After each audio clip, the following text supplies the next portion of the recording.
دوستو، آج کی ویڈیو میں ہم آپ کو ایک ایسے بہادر انسان کا اتہاس بتانے والے ہیں جن کے بارے میں اگر یہ کہا جائے کہ وہ اسلامک اتہاس کے سب سے بہادر یودھا تھے تو شاید یہ غلط نہیں ہوگا۔ یہ انسان اتنے بہادر تھے کہ ان کی بہادری کی وجہ سے انہیں شیر خدا کہا گیا، جس کا مطلب ہوتا ہے خدا کا شیر۔ اس انسان نے مسلمانوں کی طرف سے لگ بھگ ہر لڑائی میں اکیلے ہی ایسا کام کیا جو کئی لوگ مل کر بھی نہیں کر سکتے تھے۔ جس بھی جنگ میں دوسری فوج کو یہ خبر ملتی تھی کہ مسلمانوں کی فوج میں یہ بہادر یودھا موجود ہیں تو دوسری فوج کے لوگ ڈرنے لگتے تھے۔ دوستو، میں بات کر رہا ہوں اسلام کے چوتھے خلیفہ حضرت علی شیر خدا رضی اللہ تعالی عنہ کی، کہ جو ایک بہادر اور سمجھدار کمانڈر ہونے کے ساتھ ساتھ بہت ہی ہوشیار انسان بھی تھے۔ یہی وجہ تھی کہ جب پیغمبر حضرت محمد صلی اللہ تعالی علیہ وسلم اس دنیا سے ظاہری طور پر چلے گئے تو لوگوں کو جب بھی کوئی سوال پوچھنا ہوتا تھا وہ حضرت علی شیر خدا کے پاس ہی آتے تھے۔ دوستو، حضرت علی کی پیدائش 599 عیسوی میں مکہ شہر میں ہوئی تھی۔ ان کے والد یعنی پتا کا نام ابو طالب تھا اور ان کی ماں کا نام فاطمہ بنت اسد تھا۔ حضرت علی پیغمبر حضرت محمد صلی اللہ تعالی علیہ وآلہ وسلم کے چچا کے بیٹے تھے، یعنی ان کے چچیرے بھائی تھے۔ بعد میں وہ پیغمبر اسلام کے داماد بھی بن گئے، کیونکہ حضرت محمد صلی اللہ تعالی علیہ وآلہ وسلم نے اپنی پیاری بیٹی حضرت فاطمہ زہرا کا نکاح حضرت علی رضی اللہ تعالی عنہ سے کروا دیا تھا۔ کربلا میں شہید ہونے والے مشہور حضرت امام حسین رضی اللہ تعالی عنہ حضرت علی رضی اللہ تعالی عنہ کے بیٹے تھے۔ اسی وجہ سے وہ پیغمبر حضرت محمد صلی اللہ تعالی علیہ وسلم کے نواسے بھی تھے۔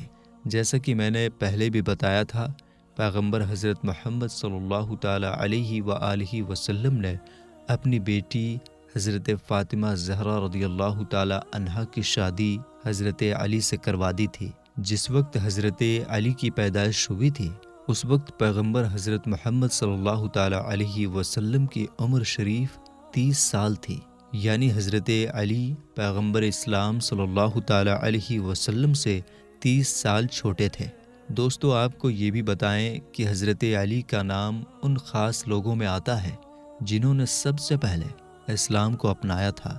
جب حضرت علی نے اسلام اپنایا تب ان کی عمر صرف 10 سال تھی۔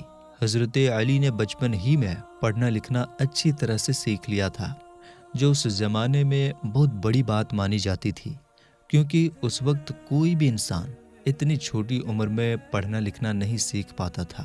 اس کے ساتھ ہی حضرت علی نے اسی عمر میں گھڑ سواری، تیر اندازی اور تلوار بازی بھی سیکھ لی تھی۔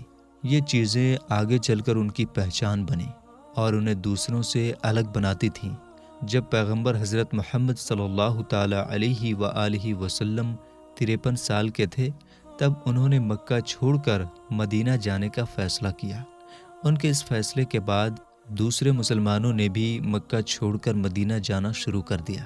مدینہ میں بسنے کے صرف 2 سال بعد پیغمبر حضرت محمد صلی اللہ تعالی علیہ وآلہ وسلم نے اپنی پیاری بیٹی حضرت فاطمہ زہرا رضی اللہ تعالی عنہا کا نکاح حضرت علی سے کروا دیا۔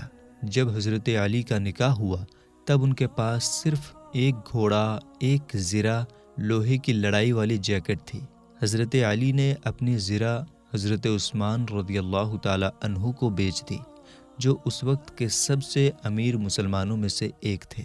حضرت عثمان نے وہ زرہ 480 درہم میں خریدی تھی، لیکن خریدنے کے بعد انہوں نے وہ زرہ حضرت علی کو یہ کہتے ہوئے واپس کر دی کہ یہ میری طرف سے تمہارے نکاح کا تحفہ ہے۔ حضرت علی نے ان 480 درہم سے نہ صرف اپنے نکاح کا سامان خریدا بلکہ گھر کے خرچے کے لیے بھی پیسے بچائے۔ ساتھ ہی انہی پیسوں سے مدینہ کے لوگوں کے لیے ولیمے نکاح کی دعوت کا بھی انتظام کیا۔ حضرت علی کے نکاح کے کچھ ہی دنوں بعد اسی سال مسلمانوں کی پہلی جنگ ہوئی، جسے ہم جنگ بدر کے نام سے جانتے ہیں۔ یہ وہی جنگ ہے جس کے بارے میں آپ اکثر سنتے ہوں گے کہ 313 مسلمانوں نے 1000 سے زیادہ لوگوں کو ہرایا تھا۔ اس جنگ میں مسلمانوں کی جیت میں سب سے بڑا یوگدان حضرت محمد صلی اللہ تعالی علیہ وآلہ وسلم کے چچا حضرت حمزہ اور حضرت علی کا تھا۔ اسے جنگ میں ابو جہل جو مکہ کا سردار تھا اور مسلمانوں کا سب سے بڑا دشمن مانا جاتا تھا، وہ بھی مارا گیا تھا۔ جنگ بدر کے بعد بھی مسلمانوں نے لگاتار کئی جنگیں لڑی اور لگ بھگ سبھی جنگوں میں حضرت علی نے شامل ہونے کے ساتھ ساتھ ایک اہم کردار بھی ادا کیا تھا۔ لیکن حضرت علی کو اتہاس میں جس جنگ کی وجہ سے سب سے زیادہ یاد کیا جاتا ہے وہ جنگ ہے جنگ خیبر، کیونکہ اس جنگ میں حضرت علی نے ناممکن کو ممکن بنا دیا تھا اور مسلمانوں کو جیت دلا دی تھی۔ دوستو، ہوا یہ کہ عرب کے علاقے یعنی خیبر میں 8 قلعے موجود تھے۔ جب مسلمانوں کی فوج نے اس علاقے پر اٹیک کیا تھا تو ویسے تو لگ بھگ سبھی قلعے ایک ایک کر کے بڑی آسانی کے ساتھ فتح ہو گئے تھے، لیکن قموس نام کا وہ ایک قلعہ جو سب سے زیادہ مضبوط مانا جاتا تھا اور جسے جیتنا بالکل ناممکن سمجھا جاتا تھا، وہ فتح نہ ہو سکا تھا۔ بہت زیادہ کوشش کرنے کے باوجود بھی مسلمانوں کی فوج کچھ نہ کر سکی تھی۔ پہلے دن اس قلعے پر حملہ کرنے کے لیے پیغمبر حضرت محمد صلی اللہ تعالی علیہ وآلہ وسلم نے حضرت ابو بکر صدیق کو فوج کے ساتھ بھیجا تھا، لیکن یہ قلعہ فتح نہ ہو سکا تھا۔ دوسرے دن حضرت عمر رضی اللہ تعالی عنہ نے بھی ایک بڑی فوج کے ساتھ اس قلعے پر زبردست حملہ کیا تھا، لیکن وہ بھی اس قلعے کو جیتنے میں کامیاب نہ ہو سکے تھے، جس کی وجہ سے اب مسلم فوج کی ہمت ٹوٹتی جا رہی تھی۔ لیکن پھر اچانک سے پیغمبر حضرت محمد صلی اللہ تعالی علیہ وآلہ وسلم نے اپنی پوری فوج کو جمع کیا اور پھر ان سے خطاب کیا اور اپنے لوگوں سے کہا کہ کل میں اپنی فوج کا جھنڈا ایک ایسے انسان کے ہاتھ میں دوں گا کہ جس کے ہاتھ پر یہ خیبر کا قلعہ فتح ہو جائے گا۔ اللہ اور اس کا رسول اس سے پیار کرتا ہوگا اور وہ بھی اللہ اور اس کے رسول سے پیار کرتا ہوگا۔ یہ سن کر سارے مسلمان خوش ہو گئے اور یہ خواہش کرنے لگے کہ کاش کل یہ فوج کا جھنڈا ہمیں مل جائے۔ لیکن اگلے دن جب صبح ہوئی تو پیغمبر اسلام یعنی حضرت محمد صلی اللہ تعالی علیہ وسلم نے لوگوں سے کہا کہ حضرت علی کدھر ہیں؟ یہ سن کر سب لوگوں نے بتایا کہ وہ اس وقت حاضر نہیں ہیں کیونکہ ان کی آنکھیں دکھ رہی ہیں۔ پیغمبر اسلام حضرت محمد صلی اللہ تعالی علیہ وسلم نے کہا نہیں، حضرت علی کو ہی بلایا جائے۔ حضرت علی کو ان کے سامنے پیش کیا گیا۔ پیغمبر اسلام حضرت محمد صلی اللہ تعالی علیہ وآلہ وسلم نے حضرت علی کی آنکھوں پر اپنا لعاب دہن لگایا یعنی تھوک مبارک لگایا اور اس کے بعد فوج کا جھنڈا حضرت علی کے ہاتھ میں دیا، اور یقیناً بالکل ویسا ہی ہوا جیسا پیغمبر اسلام نے کہا تھا۔ حضرت علی نے صرف کچھ ہی وقت کے اندر ہی اس طاقتور قلعے کو فتح کرنے کے ساتھ ساتھ قلعے کے اندر موجود مرہب نام کے اس پہلوان کو بھی ہرایا تھا کہ جس کے بارے میں پورے عرب میں یہ مشہور تھا کہ وہ 1000 لوگوں کے لیے اکیلا کافی ہے۔ یہی وجہ تھی کہ کوئی بھی انسان اس سے لڑنے سے پہلے ہی ہار مان لیا کرتا تھا، لیکن حضرت علی نے اس پہلوان کو بھی ہرا دیا تھا۔ ساتھ ہی ساتھ حضرت علی نے اس جنگ میں خیبر قلعے کے اس دروازے کو بھی اکیلے اکھاڑ کر پھینک دیا تھا کہ جس دروازے کو 20 لوگ مل کر تو صرف کھولا کرتے تھے۔ یہ جنگ جیتنے کے بعد بھی حضرت محمد صلی اللہ تعالی علیہ وسلم نے خیبر میں رہنے والے یہودیوں کو خیبر ہی میں رہنے کی اجازت دے دی تھی، لیکن ہاں یہ شرط بھی رکھی تھی کہ اگر دوبارہ ان لوگوں نے مدینہ پر حملہ کرنے کا پلان بنایا تو انہیں خیبر سے ہمیشہ کے لیے نکال دیا جائے گا۔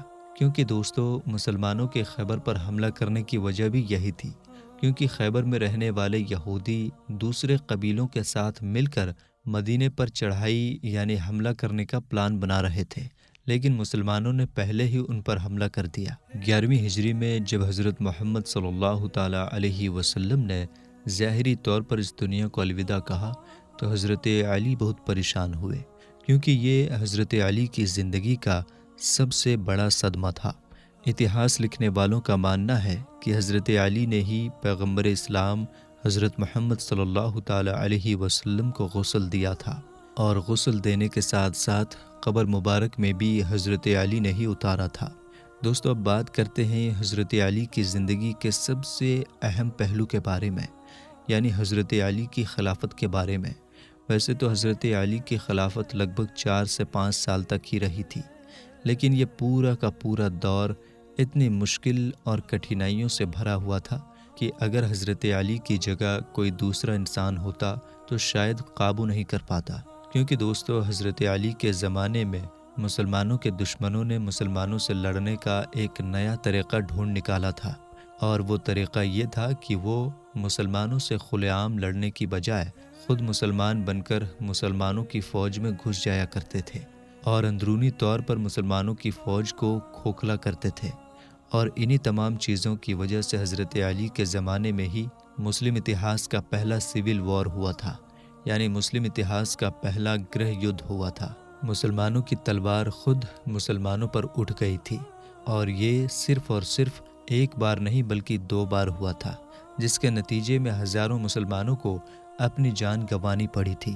اور یہ سب کچھ ان لوگوں کی وجہ سے ہوا تھا کہ جو اندرونی طور پر تو مسلمان نہیں تھے، لیکن مسلمان بن کر مسلمانوں کی فوج میں بغاوتیں کروایا کرتے تھے۔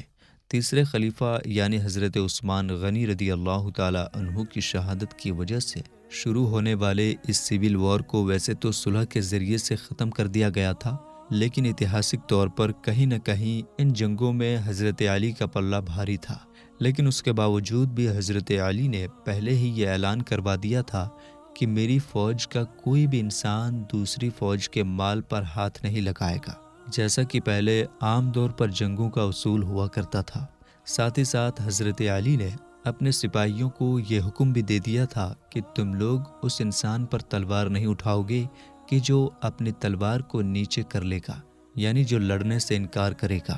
سول وار ختم ہو جانے کے بعد بھی حضرت علی کو اپنی خلافت کے زمانے میں چین کی سانس لینا نصیب نہیں ہوا تھا، اور خارجیوں کی طرف سے سازشیں لگاتار بڑھتی جا رہی تھیں۔ ان سازشوں کی آگ اتنی زیادہ تیز ہو گئی تھی کہ آخرکار ایک دن جب حضرت علی فجر کی نماز پڑھنے کے لیے جا رہے تھے تو عبد الرحمن ابن ملجم نام کے ایک خارجی نے حضرت علی کے اوپر حملہ کر دیا۔ یہ حملہ ایک ایسی تلوار کے ذریعے سے کیا گیا تھا کہ جو زہر سے سنی ہوئی تھی۔ حملہ کرنے والے انسان یعنی عبد الرحمن ابن ملجم کو فوراً گرفتار کر لیا گیا، اور حضرت علی نے فوراً اپنے بیٹے یعنی حضرت امام حسن اور حضرت امام حسین کو بلایا اور ان دونوں کو یہ نصیحت کی کہ اگر میں اس زخم کی وجہ سے شہید ہو جاؤں تو تم لوگ بھی میرے قاتل کو قتل کر دینا، کیونکہ ہماری شریعت کا یہی حکم ہے۔ لیکن اگر میں اس زخم سے بچ گیا تو پھر میری مرضی ہے، میں چاہوں تو اسے سزا دوں یا پھر معاف کر دوں۔ دوستو اسی دن حضرت علی کے ساتھ ساتھ حضرت امیر معاویہ رضی اللہ تعالی عنہ اور حضرت عمر بن عاص کو بھی شہید کرنے کا پلان بنایا گیا تھا، لیکن خوش قسمتی سے وہ دونوں لوگ بچ گئے تھے، اور حضرت علی شیر خدا رضی اللہ تعالی عنہ اس زخم کی وجہ سے شہید ہو گئے تھے۔ جس وقت حضرت علی کی شہادت ہوئی اس وقت ان کی عمر لگ بھگ 63 سال تھی، اور یہ مہینہ رمضان کا مہینہ تھا۔ تو میرے دوستو آج کی یہ ویڈیو آپ کو کیسی لگی نیچے ہمیں کمنٹ باکس میں ضرور بتائیے۔ ویڈیو سمجھ میں آنے کی صورت میں لائک اور شیئر کیجیے گا۔ ملیں گے انشاءاللہ تعالی ایک نئی ویڈیو کے ساتھ، تب تک کے لیے السلام علیکم، اللہ حافظ۔